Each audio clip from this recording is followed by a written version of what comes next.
বাংলাদেশে বিএনপি ছাড়া কেউ নির্বাচনে অংশগ্রহণ করবে না এবং এটাই রিয়েলিটি হবে। এখন বিএনপি যদি সেই 2014 সালের মতো এককভাবে নির্বাচন করে জিততে চায়, জিততে পারবে। তাহলে আওয়ামী লীগের পরিণতির জন্য তাকে আবার প্রস্তুত থাকতে হবে। তারা দিবে না নির্বাচনের দিন, তার কি গ্যারান্টি আছে? এই কাজটা তো নির্বাচনের দিনও তারা করতে পারবে। তাহলে যারা দায়িত্ব পালন গতকালকে করলো না, তারা তো নির্বাচনের দিনও এই দায়িত্বটা পালন করবে না।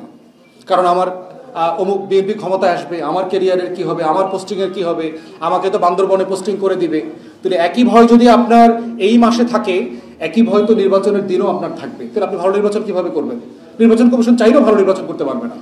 অন্তর্বর্তীকালীন সরকারের প্রধান প্রফেসর ইউনূসকে আমি সামনে বসে বারবার বলেছি, আপনি ঈদের আনন্দের কথা বলছেন, আপনি চাইলেও পারবেন না যদি আপনি প্রশাসনের উপরে নিয়ন্ত্রণ নিতে না পারেন। এবং আপনার প্রশাসনের উপরে কোনো নিয়ন্ত্রণ নাই, এটা আমরা দেখতে পাচ্ছি। যেই ডিসাইসিভ অ্যাকশন থাকা দরকার ছিল সেটা দেখে নাই। যৌথ বাহিনী প্রায় 1.5 বছর ধরে আপনার মাঠে ম্যাজিস্ট্রেসি নিয়ে, কোথায় আইন শৃঙ্খলাতে কোনো উন্নতি হচ্ছে না। বিভিন্ন এলাকাতে দেখতে পাচ্ছেন যারা রাজনৈতিক দলের নেতাদেরকে হামলা মামলার পরেও তারা কোনো সলিড অ্যাকশনে যেতে পারছে না।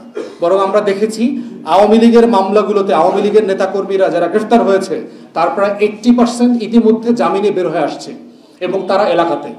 তারা ইতিমধ্যে আমরা জানতে পারতেছি কে কোন সেন্টারের ব্যাপারে ডিল করবে, কাকে কত লাখ টাকা দিলে পরে সেন্টারের দায়িত্ব সে নেবে, এগুলো দলগুলো মিলে আলোচনা করছে ইতিমধ্যে। তাহলে সেই বাস্তবতায় আপনি বাংলাদেশের ইতিহাসে সবচেয়ে ভালো নির্বাচন করবেন, তো আকাশ কুসুম কল্পনার মতো। অতএব এই চ্যালেঞ্জগুলোকে সিরিয়াসলি মোকাবেলা করতে না পারলে নির্বাচন পোস্টপোন করে দেন। যেহেতু নির্বাচন করতে পারবেন না, শুধুমাত্র একটা নির্বাচনের নাটক আমরা দেখতে চাই না 18, 24 আর 14 মতো। আমরা নির্বাচন দেখতে চাই। নির্বাচন না দেখতে পারলে নাটক বন্ধ করেন, আমরা নাটকে অংশগ্রহণ করবো না। সেতুর কাজ তো আপনার ভিত্তিপ্রস্তর স্থাপন হয়ে গেছে, মানে এটার প্রশাসনিক সব কাজ শেষ আর কি। এখন আপনার যেটা হচ্ছে অ্যাওয়ার্ড নোটিফিকেশন বলে, কোম্পানিকে চিঠি দিয়ে টাকা দিয়ে দিবে আর কি, একটা ফার্স্ট ইনস্টলমেন্ট দিয়ে দিবে আর কি, মানে প্রশাসনিক সব কাজ শেষ। তো এটা ধরেন চাইলেই 1-2 সপ্তাহের ভিতরেই তারা মাটি কাটা এবং নদী শাসন করা, যে কাজ করা দরকার ওগুলো করতে পারবে। কাজের ব্যাপারে কোনো সমস্যা নাই, যদি অন্য কোনো মেজর ইস্যু ডেভেলপ না করে। প্রশাসনিকভাবে কাজে কোনো সমস্যা দেখতে পাচ্ছি না। দ্বিতীয়ত হচ্ছে দেখেন, এইটা তো একটা সারা দেশের চ্যালেঞ্জের কথা বললাম। আমার ঘটনার কারণে যেটা হচ্ছে এটা এখন একটু হাইলাইট হচ্ছে, কিন্তু আমরা আমাদের দলের প্রার্থীরা যারা বিভিন্ন জায়গায় প্রার্থিতা করছে, ইভেন দেশের জাতীয় নেতারা দেখেন, জোনায়েদ সাকি ভাই ব্রাহ্মণবাড়িয়াতে গিয়ে হেনস্থার শিকার হয়েছেন, নুরু ভিপি নূর ওখানে গিয়ে হেনস্থার শিকার হচ্ছেন, ওসমান হাদি হেনস্থার শিকার হচ্ছেন। এবং এরা কিন্তু সবাই কিন্তু আমরা একই সাথে আন্দোলন করছি, আমরা কিন্তু সবাই কোনো না কোনো ফর্মে আওয়ামী বিরোধী আন্দোলনে একসাথে প্ল্যাটফর্মে ছিলাম। তাহলে বিএনপি দেখেন তার বন্ধুদেরকে কিভাবে সে ট্রিট করতেছে। তার দলের আভ্যন্তরীণ কোন্দলে 200-250 লোক মারা গেছে। তাহলে বড় দল আকারে তার তো এখানে সবচেয়ে বেশি দায়িত্ব এই জায়গাটাকে নিয়ন্ত্রণ করার, প্রশাসনের সাহায্য নেওয়া প্রয়োজনে।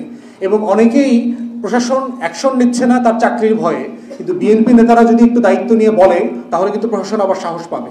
আমার কথায় কিন্তু সাফিসিয়েন্টলি সাহস পাবে না। অতএব সেই জায়গাতে আমাদের নির্বাচনে অংশ না নেওয়ার ব্যাপারটা যথেষ্ট ঝুঁকিপূর্ণ হয়ে যাচ্ছে। এবং যদি এই ধরনের অনিশ্চয়তা চলতে থাকে, বাংলাদেশে বিএনপি ছাড়া কেউ নির্বাচনে অংশগ্রহণ করবে না এবং এটাই রিয়েলিটি হবে। এখন বিএনপি যদি সেই 2014 সালের মতো এককভাবে নির্বাচন করে জিততে চায়, জিততে পারবে। তাহলে আওয়ামী লীগের পরিণতির জন্য তাকে আবার প্রস্তুত থাকতে হবে। যা যা হয়েছে সেই প্রশ্নের মধ্য দিয়ে এটা বিএনপির সিদ্ধান্ত যে সে কি সকল দলকে নিয়ে নির্বাচন করতে চায়, না লেভেল প্লেইং ফিল্ড নষ্ট করে দিয়ে সে একা নির্বাচন করবে। এইটা তাকে তার সবচেয়ে বড় দল আকারে তার দায় এবং দায়িত্ব দুটোই বেশি।